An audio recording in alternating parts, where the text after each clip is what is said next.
Now, how do I know if I am self-affirming? Well, if I spend most of my time doing some project or task, it doesn't necessarily apply to college kids. And you have a task you got to do. But if you spend most of your time doing some project or task rather than being, and then that's self-affirming. If you're engaged in ministry because of an intense desire to be seen and appreciated or respected by others, you might be self-affirming. If you're known as a holy person, in quotes, holy, in the faith community because you're afraid to reveal your faults to others, then self-affirming. If you're excessively focused on your self-appearance as opposed to showing who you really are, that's self-affirming. If you often think that you're very selfish, then that's self-affirming. If you're usually the one talking, that can be either self-affirming or actually just the basic being unaffirmed. Here's another thing that a person who's self-affirming might say: I usually think a person who is sad must be weak. I convince myself that I am happy, and therefore I am strong in comparison to that person. Now back to general overall being unaffirmed, not self-affirmation, but just in general being unaffirmed. There are two telltale signs of being unaffirmed. One is creating chaos in relationships, and the other is avoiding all conflict. Kind of the two extremes. Now, what is the culpability of the unaffirmed? They cannot be held very culpable for what they do, for the chaos they create, because they have not yet received the gift. Because if they have not yet received the gift, they can't be expected to give the gift of affirmation. Now, what can the unaffirmed do? This is no way to live your life if you're unaffirmed. You're going to want to, of course, work towards healing if you can. Well, one thing, and I say this seriously, you can do is pray for a miracle. By definition, a miracle is an extraordinary event. So that wouldn't be the normal way. The normal way is to trust that God will send someone who is affirming into your life, and just patiently as possible, wait for God to send that person into your life to affirm you. Another thing you can do is go to therapy with an affirmation therapist. And I know you do some counseling too. Yeah, so you have one right here on campus too. What not to do, I would say don't get married until you've been affirmed. The reason is because a lot of these relationships end up in spousal abuse. And even if not that, then your children are going to be unaffirmed, because only an affirmed person can affirm their children.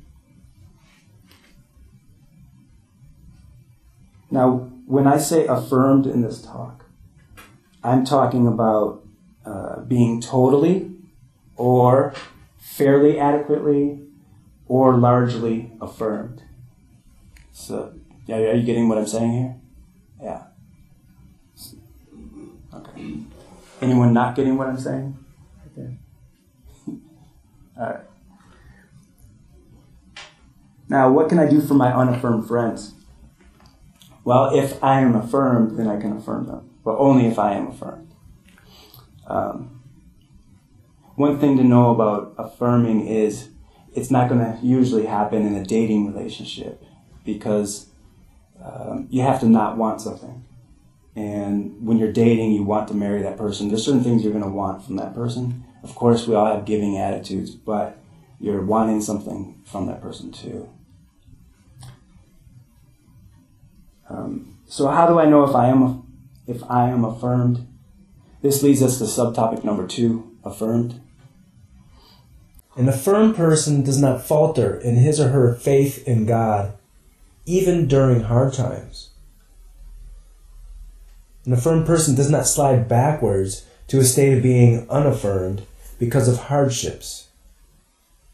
This would be impossible because an affirmed person is at a later developmental stage than the unaffirmed. Being affirmed is not to be in an elite class. The unaffirmed are merely at one stage of a natural process. that we all undergo. The unaffirmed have the natural potential to receive affirmation and likewise to be affirmed. They just got stuck through absolutely no fault of their own. We all started out being unaffirmed. The affirmed merely received affirmation. They didn't do anything special and they weren't born any differently. And one thing to remember is we all need continual affirmation in order to be happy. Now, what are some qualities of the affirmed? One is sensitivity. And when I say sensitivity, I'm not talking about being overly sensitive. I'm talking about you're open with your five senses to receiving. And you're naturally aware of your five senses, so therefore you're aware of your emotions and how they feel in your body. Another quality of the affirmed is an openness to everything that's good, and also a calm, unhurried way of life. Some more qualities of the unaffirmed are unselfishness and humility, and moral self-restraint, especially as pertains to other people. An affirmed person would not put someone else into a compromising situation. I want to give you some examples of statements that might be made by the affirmed. This shows that the affirmed are honest and open with their emotions. They're not necessarily affirming of others, but just shows that you are affirmed. I know you might reject me for this, and even though I love you and I'm afraid of losing you, I must tell you how very angry I am that you ...